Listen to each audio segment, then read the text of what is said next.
អាងតែជាមេយើងប្រាប់អត់ស្ដាប់ប្រាប់ថាដាក់ហើយឲ្យហើយអត់ព្រមធ្វើតាមទេឥឡូវប្រើខ្ញុំឲ្យមកដាក់ដែលមានអីឥឡូវត្រូវបើកឡានកវែងជូនអ្នកផ្សារឡើងផ្សារហើយដោយសារគេដោះន្ទាចេញបាត់អញ្ចឹងមានតែបើកឡានកវែងឡើងនេះសកម្មភាពហើយមើលប្លុកនឹងខ្ពស់អ្នកផ្សារចេះផ្សារអ្នកពិនិត្យអាវលឿងក៏ដើរពិនិត្យទៅមានអ្នកដើរពិនិត្យតាមជាន់ថ្នាក់វា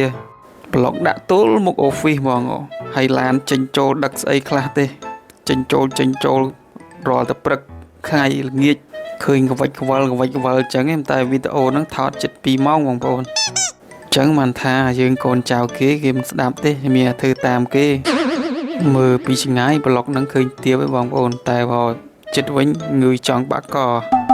ខ្សាក្វិចក្វល់ចុះក្វិចក្វល់ឡើងហើយម៉មចុះមកវិញ